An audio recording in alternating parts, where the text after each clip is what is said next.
Cita con la historia, con Javier García Isaac y Pedro Fernández Barbadillo. Pues saben ustedes, una semana más aquí en Radio Ya en Cita con la historia con Pedro Fernández Barbadillo. Pedro, ¿cómo estás? Muy buenas tardes. Muy buenas tardes. Pues hoy está con nosotros un invitado con el que siento predilección, y es ni más ni menos que Iván Vélez. Iván Vélez, con el que he coincidido en multitud de programas televisivos, radiofónicos. Iván Vélez, un experto pues en la conquista de México, el mito Cortés, ya tiene una extensa... Sobre todo un experto en la leyenda negra. En la leyenda negra, y hoy vamos a hablar precisamente de Torquemada, el gran inquisidor, de Iván Vélez. Iván, ¿cómo estás? Buenas tardes. Pues nada, encantado, Javier, de estar Oye, Pedro. no queda mal que diga que te admiro muchísimo y además seamos amigos, ¿no? No, bien, hombre, ya también otro dirá lo contrario. Oye, Pedro, haznos vamos a hacer una pequeña introducción. Pues la Inquisición española existió entre 1480 y 1820 más o menos. En estos 3 siglos y medio, los condenados a muerte fueron, según Josep Pérez, en Breve Historia de la Inquisición de España, un historiador francés que acaba de fallecer, fueron menos de 10.000 ejecutados. Y perdón, si me he equivocado, fueron condenas a muerte, fueron menos de 10.000. Y de ellas no todas se cumplieron, en unos casos por arrepentimiento, en otras por muerte y en otras más por huida del reo. O sea, hubo muchos menos de 10.000 ejecutados por la Inquisición. 2 investigadores, Jaime Contreras y Gustav Henningsen, calculan que los ejecutados al final, entre 1540 y 1700, solo fueron 810, ya que la mayoría de las penas de muerte se dictaron entre finales del siglo XV y principios del XVI.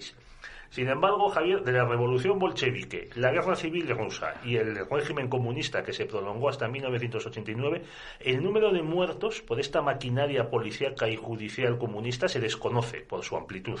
Genocidios planificados, deportaciones en masa, trabajo esclavo, purgas en el partido, hambrunas provocadas. Mira, cuando las tropas blancas entraron en Kiev en el verano de 1919, encontraron unos 5.000 cadáveres atribuidos a la acción de los chequistas comunistas y en torno a 17.000 desaparecidos. Sin embargo, pues no se suele incluir a esto entre los grandes crímenes contra la humanidad. Nosotros tenemos, nadie defiende hoy a Torquemada, ni el Vaticano. Bueno, el Vaticano mucho menos. Sin embargo, tenemos a comunistas que siguen defendiendo a Lenin, a Trotsky, cuando era leninista, e incluso a Dzerzhinsky. Y bueno, pues claro, aquí tenemos una diferente vara de medir. O sea, los muertos comunistas no existen o estaban bien muertos.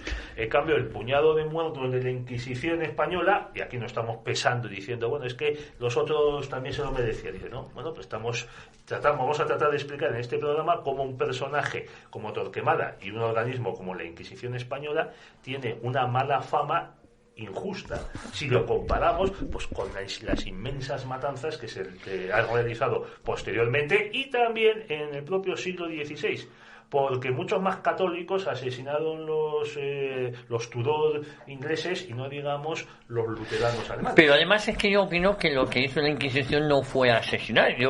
Ahora Iván Vélez nos sacará de dudas, no eran pocos los que deseaban ser juzgados por la Inquisición, puesto que en caso de ser inocentes las garantías judiciales a lo mejor eran mucho mayores que un tribunal ordinario. A la historia, corrígeme si me equivoco, hay que juzgarla con los ojos de la época que le tocó. Claro, por mucho que se vea la matanza de Stalin o de los ojos son los mismos porque son las mismas matanzas, pero te quiero decir, nada tiene que ver con Torquemada, ¿no? Sobre todo con la Inquisición. Y yo creo que sí. Bueno, pues ya nos dicen eso, la Inquisición es que era miserable torturar a las personas por lo que pensaban y tal. Y dice, bueno, ¿tú te acuerdas que hicimos aquí un programa sobre De Gaulle y otro sobre la guerra de Argelia con José Menéndez Manjón, y él nos explicó las torturas que aplicaba la policía secreta de Gaulle?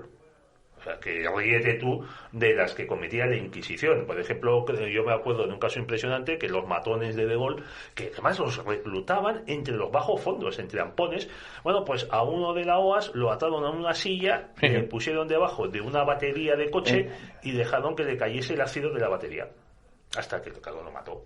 Dicen, bueno, oye, si esto lo llega a hacer la Inquisición española, menos mal que no había baterías de coche en el siglo XVI. Menos mal. Iván, cuéntanos, ¿quién fue Torquemada? ¿Y por qué se le encarga a él el tema de la Inquisición?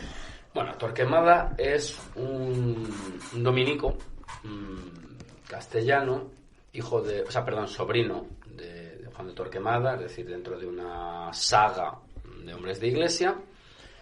Es una persona, yo ahí lo digo, ¿no? Hasta qué punto la Inquisición es fruto del carácter de una persona, o hasta qué punto la Inquisición es fruto de la obra de una persona acuñada por su propia orden dominica, es decir, hasta qué punto la impronta de una orden regular, ¿no?, sujeta a unas reglas, es la que configura la forma de ver aquel mundo, en este caso por parte de Torquemada.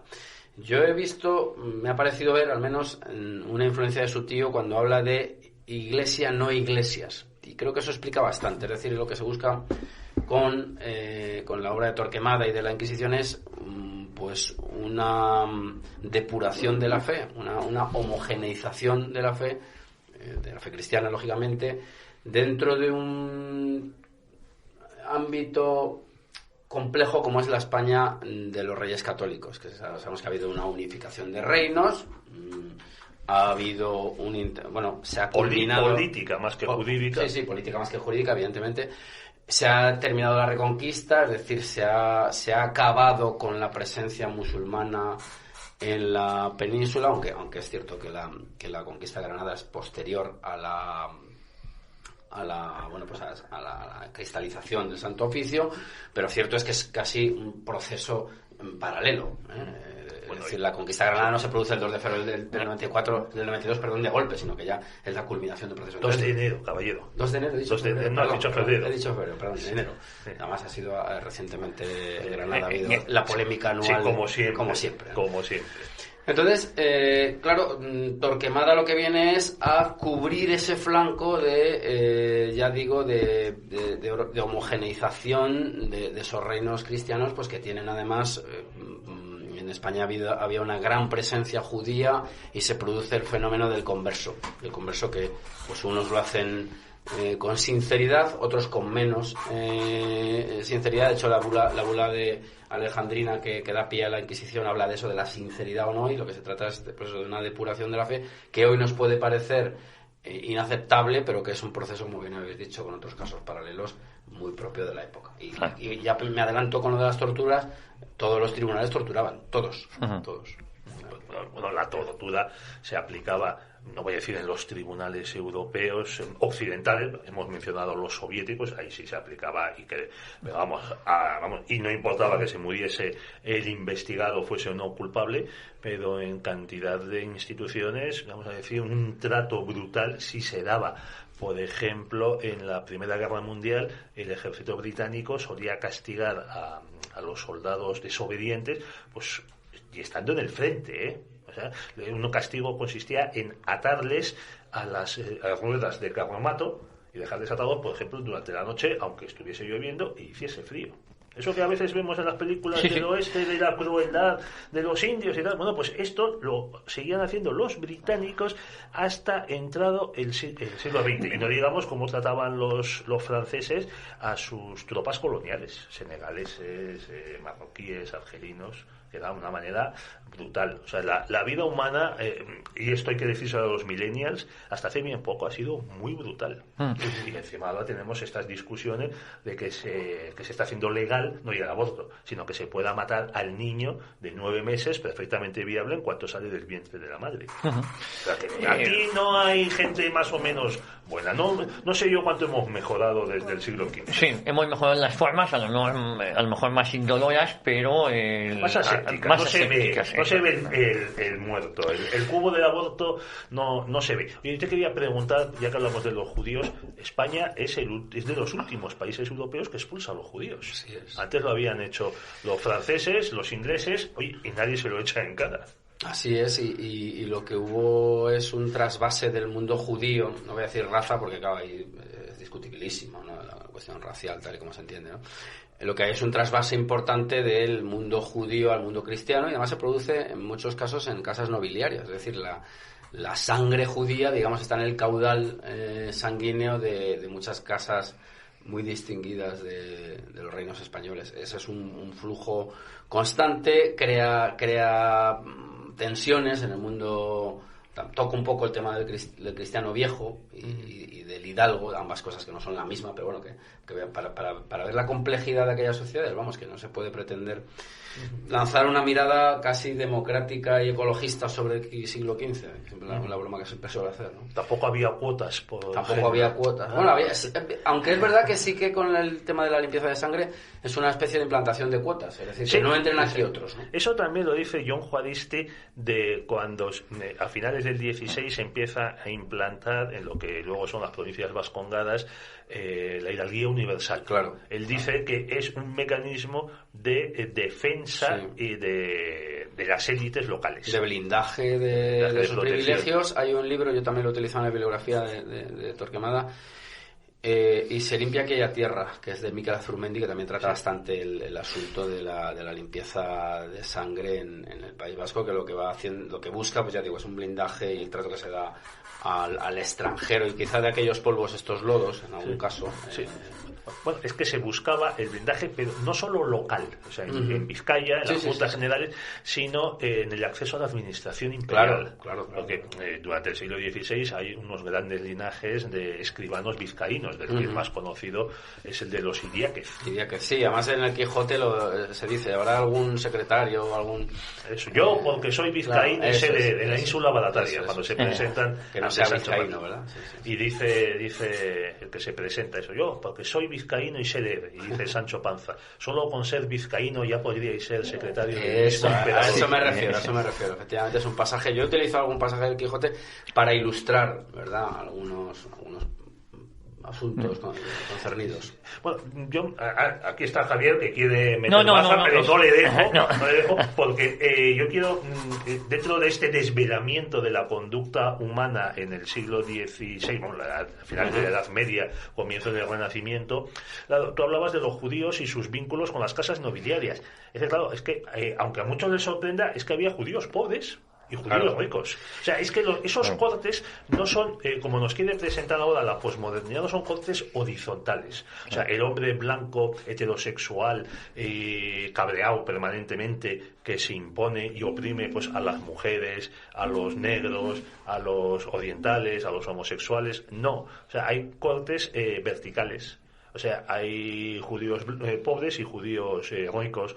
Hay judíos que se convierten y judíos que no se convierten, igual que hay cristianos que son cristianos pobres y cristianos ricos. Lo mismo pasa pues con si aplicamos esto de el empoderamiento actual a esta división social, el racismo sistémico. Oiga, igual que había en Estados Unidos, pues ricos negros que vivían muy bien y negros que vivían pues muy desgraciadamente. Y lo mismo las mujeres, o sea, le dicen, es que las mujeres están discriminadas. Dice, pues sí, dígaselo usted a Ana Botín, por ejemplo, o a la esposa de Bill Gates. Dígales lo discriminadas que están, Belinda, dígales los discriminadas que están.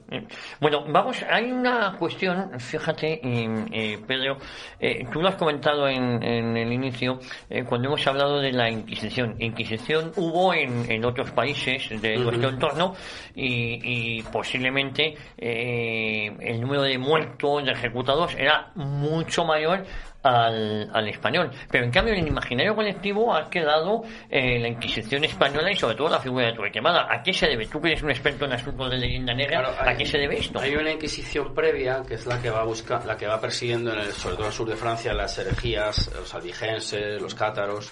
Esta es una Inquisición posterior que habla que va a atacar o acabar con la herética pravedad, que es la expresión de la época, ¿no?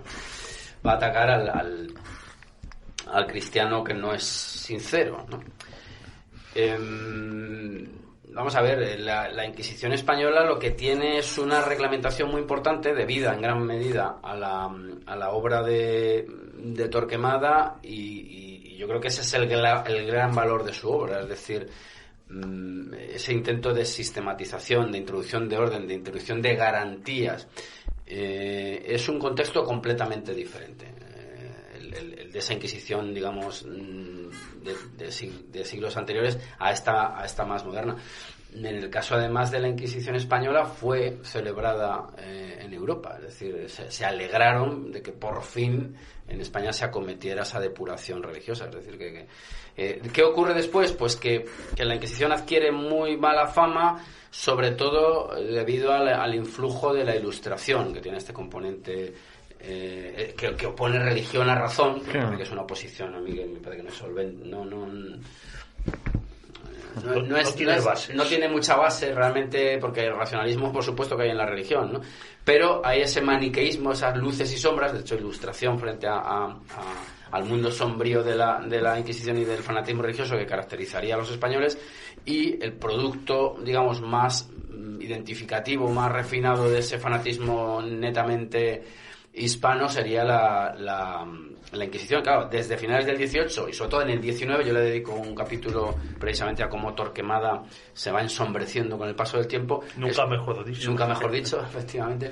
Pues es en ese siglo donde la Inquisición, que además es cuando se acaba aboliendo, en el enfrentamiento, por lo menos en España, entre liberales y conservadores, por utilizar esta distinción, pues digamos que la Inquisición adopta estos perfiles. Cierto es que la Inquisición del 18-19 ya no era la de Torquemada, cierto es que era un aparato también al servicio del poder, pero vamos, hay que ser muy ingenuo para entender que estas cosas pueden permanecer incontaminadas. Bueno, ese capítulo, que es el final, yo creo que es el mejor del libro, que se titula En esta triste patria de Torquemada. Eso tú explicas. A mí es lo que más me gusta de tu libro, no tanto las investigaciones que hace, porque de Torquemada se sabe muy poco, incluso el aspecto que tenía, no hay ningún retrato de él, pero tú lo que haces es explicar cómo la Inquisición se convierte en uno de los elementos básicos de la leyenda negra española, y luego que la leyenda negra sigue determinando nuestro presente actual. Muchísimos españoles la han adoptado como propia, no hay más que acercarse pues al nacionalismo catalán y a vamos a llamarlas, sus obras, sus bibliografías, para comprender que, claro, los nacionalistas catalanes, ellos son los europeos, los demás españoles son africanos. Sí, está claro que... Sí. Entonces, claro, la Inquisición es un elemento fundamental que, como tú decías, lo empiezan a imponer, empiezan a hacer ese dibujo, esa caricatura, la empiezan a introducir los ilustrados.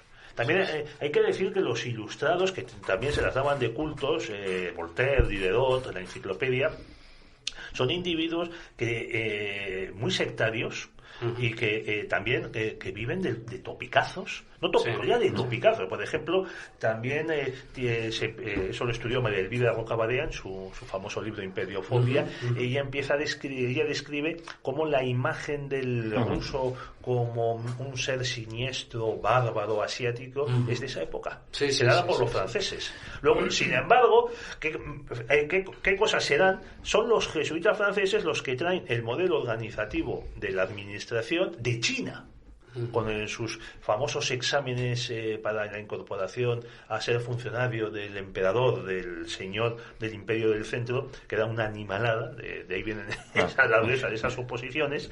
Pero dice, o sea que los franceses no querían saber nada de los españoles, no querían saber nada de los rusos, y sin embargo su modelo, lo que imitan, es el Imperio chino, que estaba en un proceso de decadencia brutal. Bueno, pues vamos, lo que son los franceses, con tal de no reconocer que sus vecinos han hecho algo bien, lo quieren todo a ellos. Si os parece, me gustaría, Iván, ¿cómo estaba estructurada la Inquisición? ¿Cómo funcionaba? Bueno, la Inquisición lo que tiene es una serie de tribunales dispersos por el territorio, por los reinos españoles, coincidentes en cierto modo pues con el área de influencia de los obispados. Había un inquisidor general y unos inquisidores, digamos, vinculados a cada tribunal, y luego había una serie de personas llamadas los familiares de la Inquisición, una especie de cuerpo pues que funcionarial, sí, vamos a llamarlo funcionarial. Entonces, pues alguaciles, claro, administrativos, había investigadores, había todo un aparato, había un archivo, había también gentes dedicadas, porque claro, cuando a una persona se le acusaba, lo que se procedía era al secuestro de sus bienes. Entonces había unas personas dedicadas a administrar esos bienes, porque claro, si el reo acababa siendo inocente, se le tenía que devolver, y había como si fueran unos inversores que tenían que velar por esos bienes. Bueno, el proceso más o menos, por ser muy simple, se partía de la acusación o de los rumores fundados. ¿Los acusadores daban la cara, se sabía quién era, o eso se mantenía? El tema de los acusador. Claro, de los testigos secretos, todas estas cosas que digamos, y cárceles secretas. Sí. Claro, hay que tener en cuenta también que es algo parecido a lo que se llaman las celdas de incomunicación. Sí. Y el aislamiento. Y a los testigos protegidos, que siguen existiendo. Es decir, hay un problema enorme porque es un mundo muy complejo en el cual sigue habiendo un sustrato de judaizantes, si no existiría la Inquisición, y existía la figura de la malsinería, aquellos que atacaban a la comunidad judía, que eran objetivo de esta para su propia defensa. Entonces, claro, la protección o el secretismo de muchos testigos se llevaba a cabo precisamente por la seguridad de los mismos, pero como ocurre hoy en algunos procesos, como todos sabemos, la exhibición del testigo puede acarrear su eliminación. Entonces, bueno, con esto no estoy, vamos a aclarar que no estoy diciendo que fuera una maravilla recibir una acusación de la Inquisición, en absoluto, era malo. Pero digamos que se trataba de garantizar. ¿Por qué? Porque era un tribunal de la fe. Y entonces lo llevaban a cabo personas vinculadas a la Iglesia, miembros de la Iglesia, miembros también con un conocimiento de las leyes importantes. O sea, que pensar que era un tribunal que daba cauce al sadismo de unos individuos, pues es absurdo.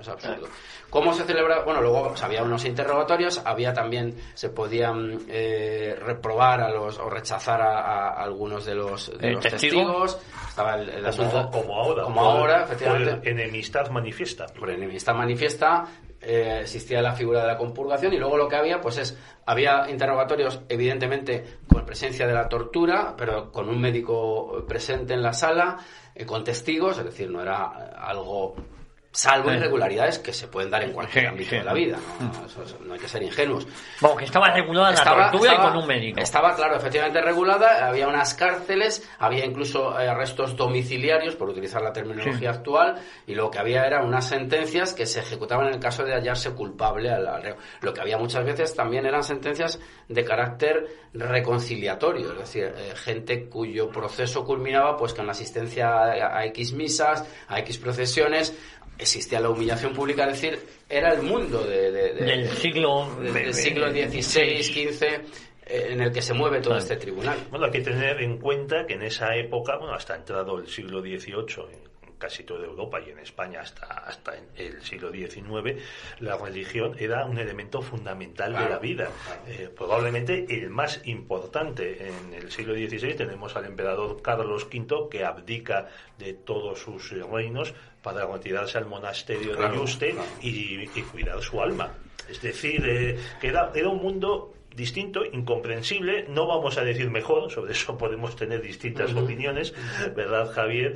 Pero era un mundo en el que la religión, claro, tenía una importancia fundamental. Oye, Iván, como ahora, pues que aceptes o no lo políticamente correcto. Hombre, completamente de acuerdo. O sea, ahora se te hacen linchamientos públicos, no en Twitter, sino que te van las hordas de los, como dicen, que se llaman en Estados Unidos, Social Justice Warriors, de los ofendiditos, pues a las clases que da el profesor que les haya ofendido en la universidad o a una conferencia, para impedir hablar o para exigir la expulsión de ese profesor que se ha atrevido a decir que, por ejemplo, que no hay tantas mujeres que estudien matemáticas como hombres, porque las mujeres no se sienten atraídas por las matemáticas, prefieren otras carreras. Hay una ideología dominante y en el caso que tú estás diciendo, la religión envolvía o era parte constitutiva de los individuos de aquel momento. No hay más que ver cuando uno estudia en los casos de América el conflicto brutal entre Menéndez de Avilés y los hugonotes allí asentados. Es decir, ellos, él tenía orden de aniquilarlos y así lo hizo. Y Menéndez de Avilés en Florida. En Florida. Es decir, eso era una orden de ejecutar a los herejes, así de claro. Hoy nos puede parecer, efectivamente, desde categorías religiosas inadmisible, porque la tolerancia religiosa se da por supuesta, sí, pero como tú bien dices, en otros ámbitos de la realidad la tolerancia en absoluto se da por supuesta y no se puede decir lo que tú has dicho sin exponerte al linchamiento público, a la muerte civil casi, o decir, pues yo que sé, que el lateral izquierdo del Real Madrid es negro, hay que decir otra cosa. Hoy, bueno, que también los protestantes, los herejes, mataban a los católicos. Claro, también. Aquí es que no eran solo unos matando a los otros. Era un conflicto de religiones que es el que bueno, un montón de guerras en Europa. Bueno, es que se rompe la unidad religiosa de la cristiandad, por llamarla de una manera, pues a finales del siglo XV, principios del XVI, y esas guerras de religión duran hasta mediados del siglo XVII, y bueno, la discriminación legal a los católicos en Gran Bretaña se pervive hasta mediados del siglo XIX. Y, por ejemplo, hacerte católico en la familia real británica supone que quedas excluido de la línea de sucesión. Porque la reina de Inglaterra es papisa. Se olvida. Sí. Y ya para acabar de preguntarte por la Inquisición, oye, claro, tú eres de Cuenca. Yo soy de Cuenca, que había un tribunal muy bueno y muy potente, y de hecho he sacado eso de muy bueno. Muy bueno en cuanto a su presencia, su fuerza, su potencia. Bueno, y tenéis ahí varios edificios de la Inquisición que perviven, que son parte del casco histórico de la ciudad. El Archivo Histórico Municipal de Cuenca, cuya visita recomiendo, y agradezco públicamente a Almudena Serrano Mota, que es la directora, que me ha proveído de algunos expedientes. En el edificio en el cual está asentado ahora mismo ese archivo, esa era la cárcel de la Inquisición, y de hecho, si uno va, todavía puede ver el soneto con el cual yo arranco el libro, que es el soneto de un hombre apellidado Castro, que está allí todavía grabado en la pared.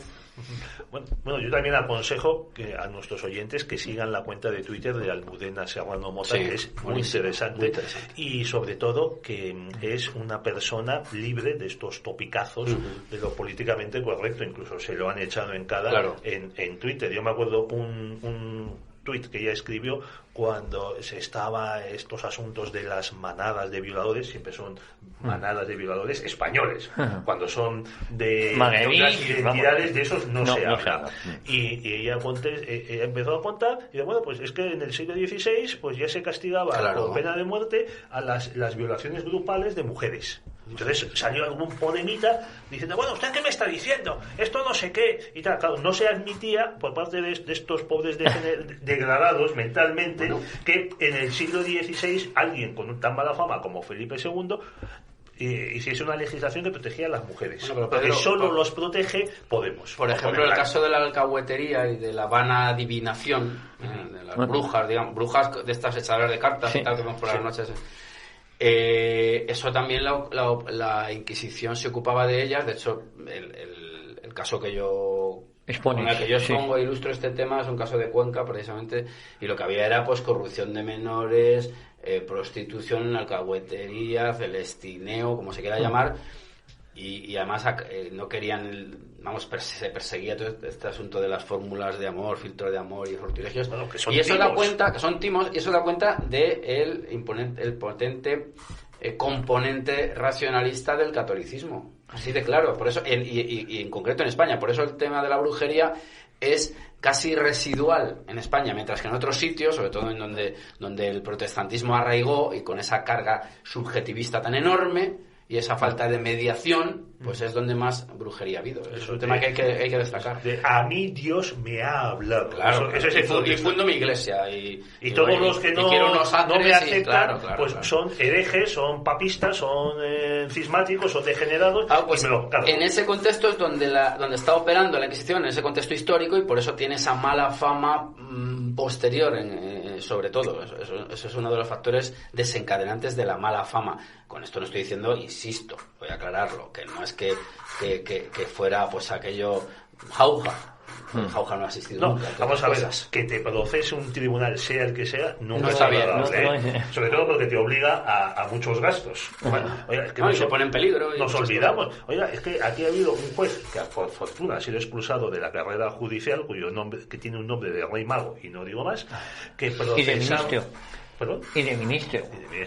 Y que ha procesó a gente pues por casos de corrupción, que les tenía 5 años, 6 años, obligándoles a gastarse dinero, sin poder dormir, que se te cae el pelo, que pierdes tu patrimonio con tu poco dinero intervenido judicialmente, y luego se les declaraba absueltos. Sí. O sea, pero has pasado 4, 5, 6, 7 años así. Otro elemento que también para proteger la fe, que está muy mal visto, es el índice de libros prohibidos. Iván, que dura hasta los años 60, en que lo suprime, no sé si es, creo que será Pablo VI, no Juan XXIII, Pablo VI, y ahora también hay otro índice.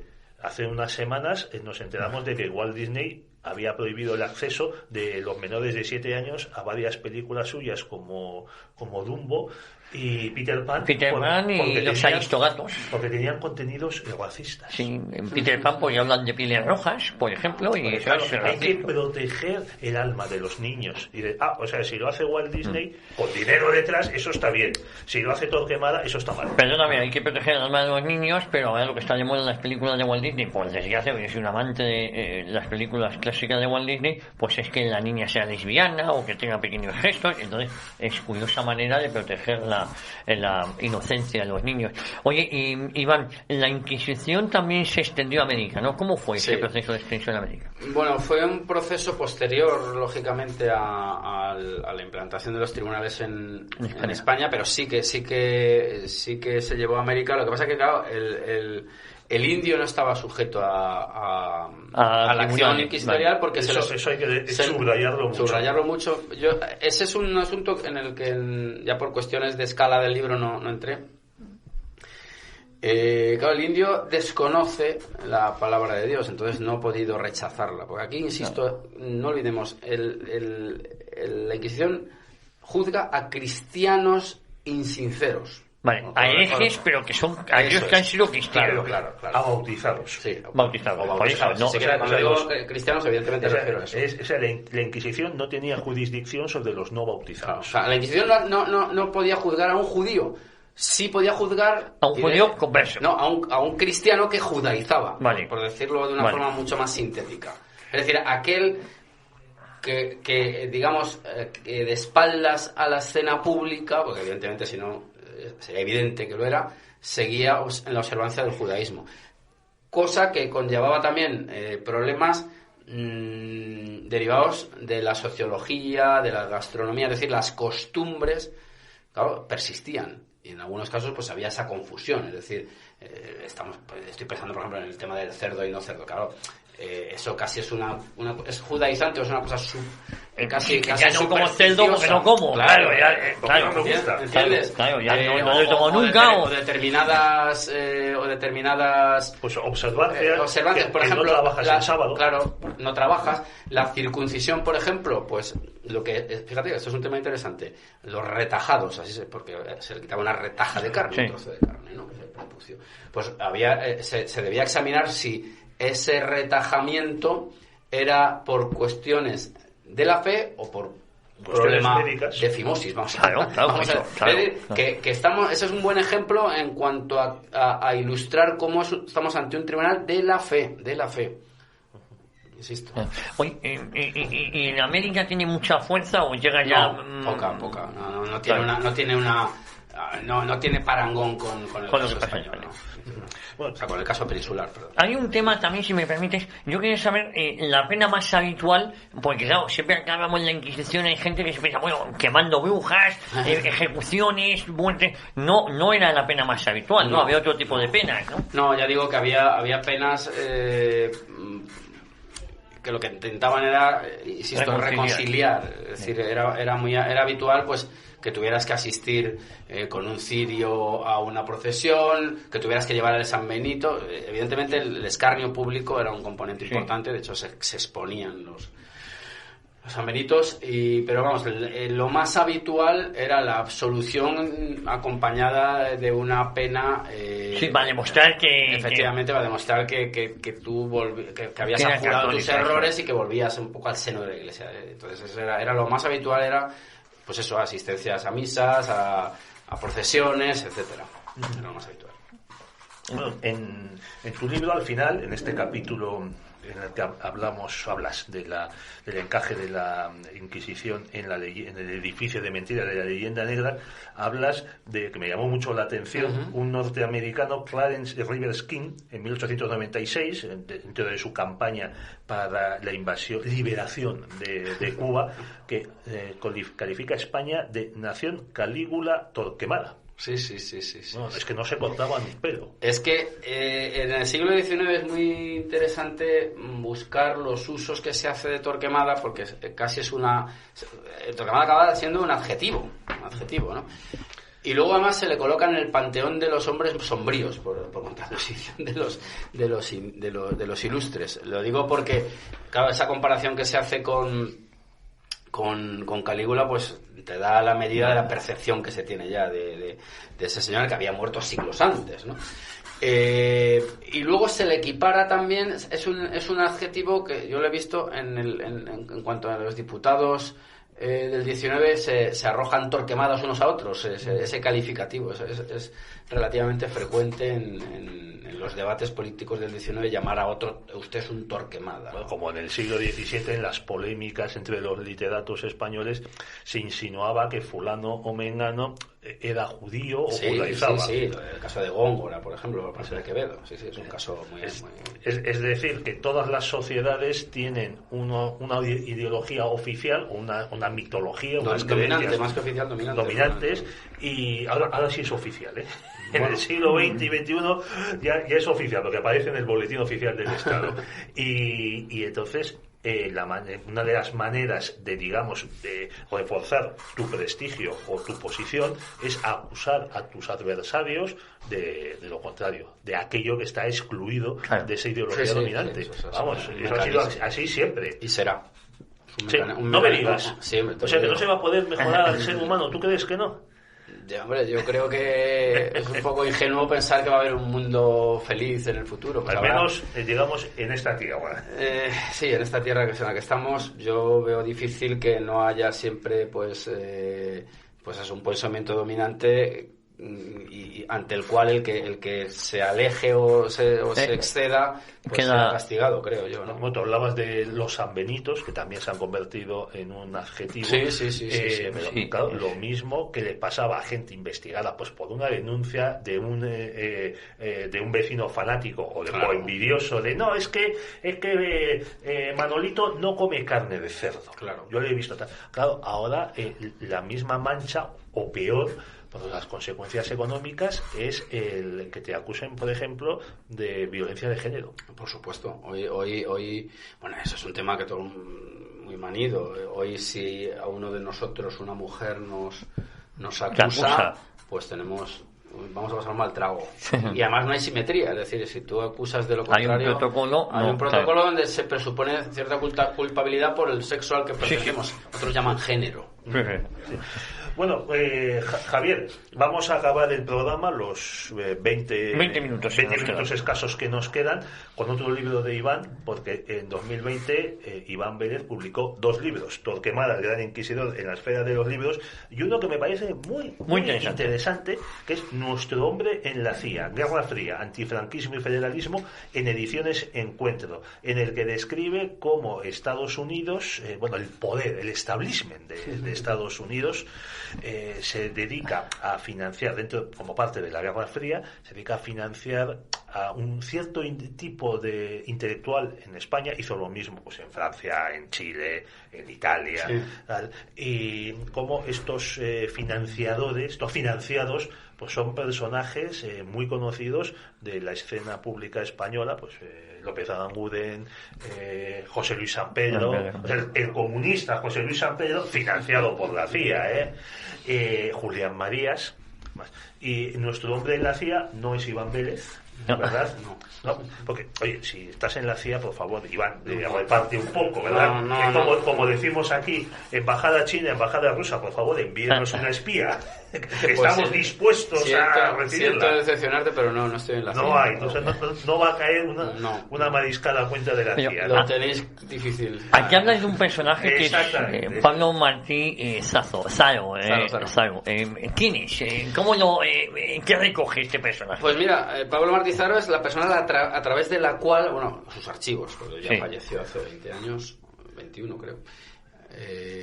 Creo que falleció en el 2000. A través de la cual yo hago toda esta investigación.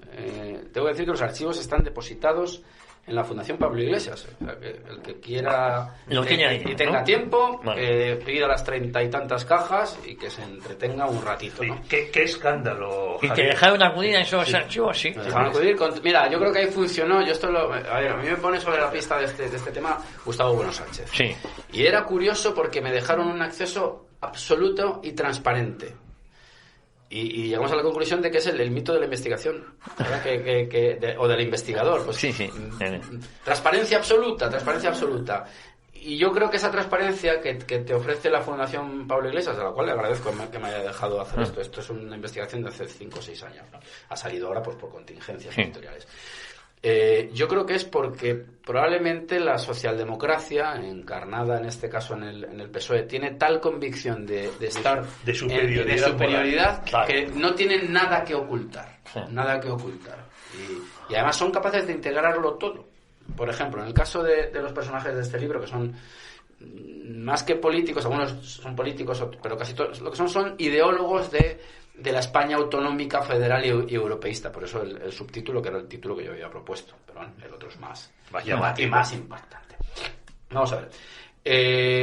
Digo esto porque uno de los principales protagonistas del libro es Enrique Tierno Galván, que funda el Partido Socialista Popular, que se endeuda hasta arriba, pero que este PSOE, este nuevo PSOE, que nada tiene que ver con el de Pablo Iglesias Pose, sino más con Alemania, con la Alemania federal, lo recoge como Libran. Es decir, que el PSOE, hay que reconocérselo, es capaz de integrar casi cualquier cosa. Un marxista como Galván lo acaban integrando a cambio de pagar las deudas que tenía. Claro, lo acaban integrando. Lo de marxista es discutible también. Es verdad. Porque eso era más bien otra cosa. Y también fue monárquico. Es que fue muchas cosas. También. Se habla de él que modificó en varias ocasiones su propia biografía. Todo constantemente. Recuerdo un poco a Mitterrand, el socialista francés, que también en su biografía lo estudió muy bien César Alonso de los Ríos. Agujeros negros. Y tremendo, ¿no? Empezando porque no es de Soria, empezando porque no es de la familia campesina y siguiendo por un montón siguiendo por el hecho de que él participó de la Unión Monárquica Española con Satrústegui y Miralles, es decir, estuvo en muchos sitios Tierno Galván. Bueno, pues todos estos son ideólogos. Una cátedra de Derecho Político que da la creme de la creme en el franquismo. Por cierto, como detalle, que esto os va a hacer vuestras delicias, el archivo de Tierno Galván está en Barcelona, en manos de la masonería. Ah, sí. Y no dejan acceder a él, ¿no? O no se sabe. No, yo me dedico Bueno, es que posiblemente Tierno Galván fuera masón, ¿no? Porque tiene un perfil... Eso, habría que verlo, ¿no? Habría que verlo. Bueno, aquí lo que decía Javier, que es que qué escándalo que tenemos otro historiador, como por ejemplo Miguel Platón, es otro ejemplo de ellos, que va a las fuentes, va a los archivos. ¡Qué escándalo, Iván! Pero ¿cómo te atreves a pedir documentos, a pedir cajas, a leer textos antiguos en vez de ir ya... Pues como decía que degenerando. Hemos llegado aquí degenerando. No, hombre, pues porque yo pienso que la fuente directa siempre es buena, siempre te aporta matices. De hecho, fíjate, yo cuando empiezo esta investigación, que yo saqué unos cuantos artículos en el Catoblepas, a la hora de luego elaborar el coserlos, que en realidad algunos de estos materiales estaban ya apuntados en esos artículos, vuelves a los documentos originales y ves cosas diferentes. Es curioso, ¿eh? Me pasó, por ejemplo, con el tema del mito de Cortés y la conquista de México, que eran las fuentes parecidas, veías otras cosas. Es decir, que la fuente primigenia y original te ofrece muchos matices y hombre, sobre todo te ofrece la vinculación con los hechos, la inmediatez. Entonces yo trato de de apoyarme en archivos en la medida de mis posibilidades. Oye, sí. No, simplemente resaltar la importancia de los archivos en la investigación histórica. Es decir, que hacer historia para muchos hoy día es escribir libros para dar tus opiniones. Sí. Apuntalar esas opiniones o esos prejuicios que tienes público. antes de ponerte a escribir sobre ellos. Por cierto, hablando de archivos, muchos no están ya digitalizados, no hay un fácil acceso o no. Bueno, en este caso, por ejemplo, no. En este caso eran un conjunto de cajas donde la viuda, Pablo Martizaro, se casó en segundas nupcias con Jacqueline Chartreux, una secretaria francesa que estaba vinculada, trabajaba en París para el Congreso por la Libertad de la Cultura. Yo tuve ocasión, también hice entrevistas a Tamames, a Raúl Morodo, algunas personas que estuvieron en ese mundo, unos fueron más sinceros, otros menos, otros más herméticos. Y a Jacqueline Chartreux alcancé a conocerla, falleció poco después, y ella es la que deposita en la Fundación Pablo Iglesias estos documentos. Y luego pues Elena Martizaro, que es una pintora muy interesante, por cierto, también me ha ayudado, que es hija de Pablo Martizaro, ¿no? Me ha ayudado pues, con algunos documentos, vamos, casi el 100% de todo lo que viene en el libro está en la Fundación Pablo Iglesias. O sea que menos mal que la viuda depositó estos documentos en la Fundación Pablo Iglesias, porque podían haber acabado malbaratados o triturados. No, por supuesto. El problema de los archivos... Y en España tenemos muy buenos archivos y un nivel de digitalización bastante alto. Es que algunos se pueden perder. En este caso, yo no digo que este libro dé la visión absolutamente completa, porque siempre hay hilos que se te escapan o hilos que se pueden desarrollar más. Pero bueno, por lo menos hay muchos documentos originales reproducidos, algunos están en francés, otros en español. Hay una contabilidad final muy ilustrativa, me parece a mí, de quién y cómo se movían esos dineros. Y yo creo que reconstruye... pues un flanco interesante desde el punto de vista ideológico, porque ya digo que políticos pues llegó a serlo Tierno Galván, Raúl Morodo también lo fue, y otras cosas también que sabemos que ha sido, pero por ejemplo el mascarón de proa de todo este grupo, que es Dionisio Ridruejo, muere un poquito antes de Franco. Es decir, que la opción que el grupo que protagoniza este libro podemos catalogarlo como de ideólogos. Algunos se desdijeron enseguida, como Julián Marías, ¿no? de esa idea autonomista que estaban ellos alentando y federalista. Julián Marías, tengo que decir que se replegó de algún modo, ¿no? Bueno, tú has comentado el nombre de, digamos, la organización madre de la organización Paraguas, la corporación Umbrella, que aparece en las películas de Resident Evil, de la que caían los fondos en Europa, que es el Congreso para la Libertad de la Cultura. Sí. Entonces, sobre esto ha habido ya investigaciones muy conocidas, algún libro se ha traducido al español. O sea, más o menos la CIA o las fundaciones norteamericanas, como la Ford, por ejemplo, tú hablas de la conexión de la Ford con el Banco Urquijo.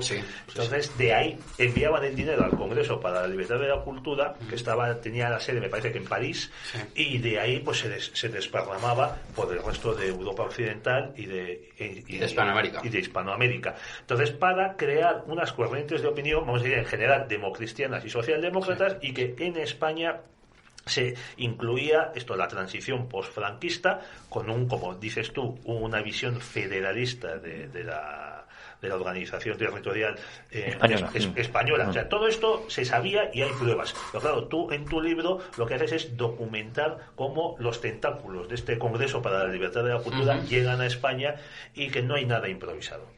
No, era una planificación. A ver, los norteamericanos, que son un imperio, tenían enfrente a otro, que es el soviético, y en medio, por decirlo de algún modo, estaba España, pues que ni era una democracia de mercado como la norteamericana, pero sí era anticomunista o antiestalinista en los primeros momentos, ¿no? De una forma evidente.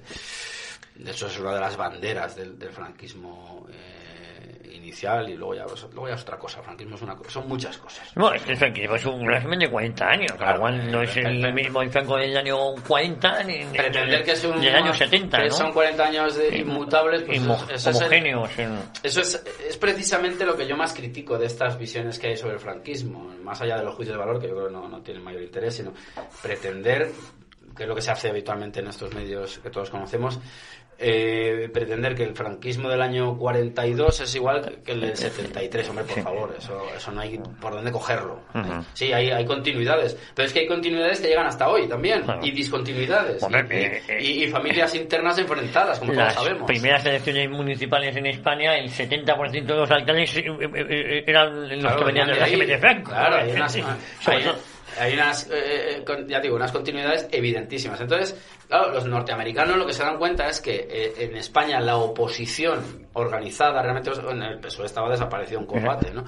Es el PC. Entonces dicen, bueno, ante el PC, que también se infiltró evidentísimamente, es un mundo muy complejo, ¿no?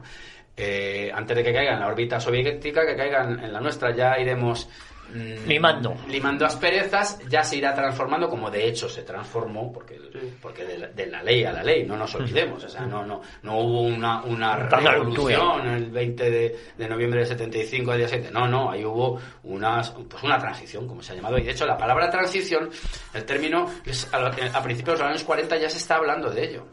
Oye, y en tu libro demuestras que Estados Unidos sí daba importancia a la guerra cultural, a diferencia de la derecha española, que considera que esta no existe, ¿no? Sí, totalmente. Sí, la derecha española, o parte de ella, pues sí, se cree en posesión de unas virtudes eternas, quizá, y por eso desprecia el tema cultural. Yo creo que es un error garrafal. De hecho, el tema cultural, educacional, lo ha dejado en manos de la izquierda, no ha dado esa batalla, y es más, si cuando lo ha dado, mejor que no hubiese comparecido, porque cuando lo ha dado era para alabar a ilustres personajes del contrario. Aznar alabando a Azaña, te quiero decir que Felipe VI alabando a Azaña, el ABC alabando a Azaña. Y eso porque estás hablando de la derecha entendida como derecha nacional. Si te vas luego a las derechas nacionalistas, pues claro, PNV es esa sí que es la extrema derecha, vamos. Eso ya es lo más de lo más. Pues fíjate cómo se mueven. Bueno, la burguesía catalana. Por cierto, el Barça está en un serio problema económico y esta vez no hay un franco que lo salve de la ruina. Bueno, está la generalidad que lo acabará salvando, sí, efectivamente. Eso es una herramienta política de primera magnitud. Eso implica que lo salvaremos todos los españoles. Claro, vamos a ser socios del Barça todos. ¿Quieras o no? Porque la generalidad está en quiebra. Bueno, pero es que la importancia de la guerra cultural se ve con la figura de Torquemada. O sea, ¿cuántos torturadores han tenido los ingleses, los franceses, los chinos? Aquí el hombre blanco no es el malvado, el único que tortura, que mata, que esclaviza, ni mucho menos.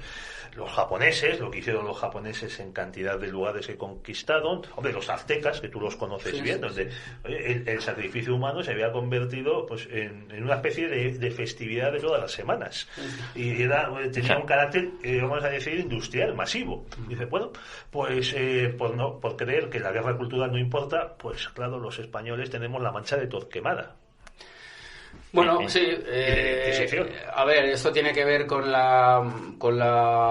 carácter imperial de España, que es de donde procedemos, guste o no guste, y el que no tenga una teoría del imperio, una filosofía capaz de abordar el imperio, pues que se la construya y se quite esos complejos. Entonces, venimos pues de arrastrar ser una sociedad que en gran medida ha construido una parte formal importantísima del mundo, y eso se paga caro. Efectivamente, se paga. Tiene sus ventajas y también tiene sus inconvenientes. Un imperio católico, es decir, un imperio universal. Entonces, el componente religioso y el componente territorial tan amplio, pues te granjea muchos enemigos y bueno, pero yo creo que sobre todo, volviendo siempre al tema habitual de la leyenda negra, el problema es asumirla.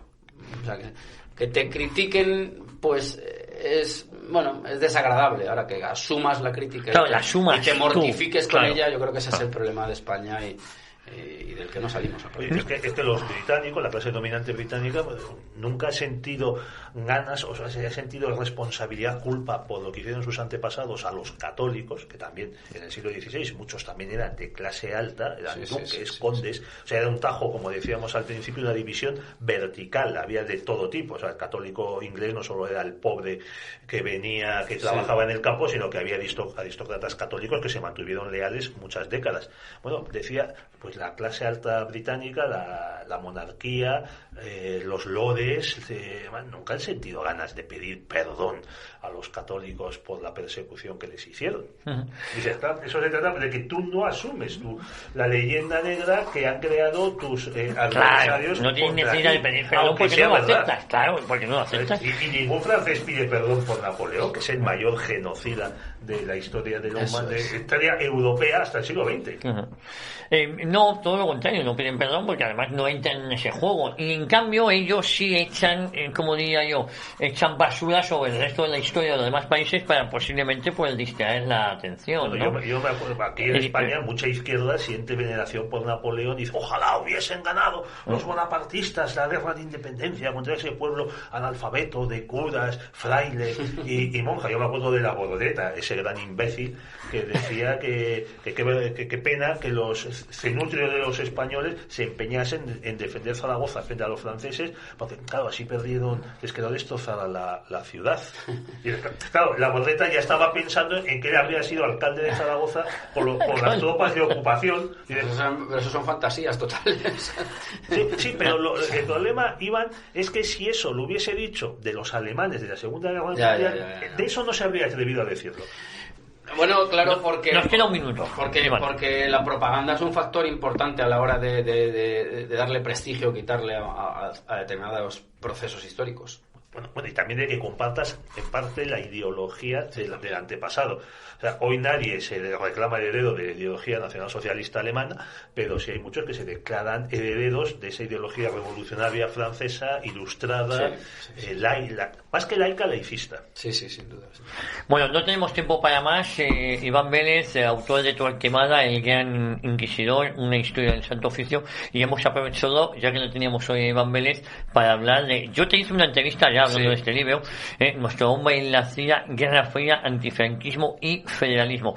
La próxima vez, cuando la Fundación Pablo Iglesias ya te tendrá cogida la matrícula, no sé si te van a dejar ir más a menudo.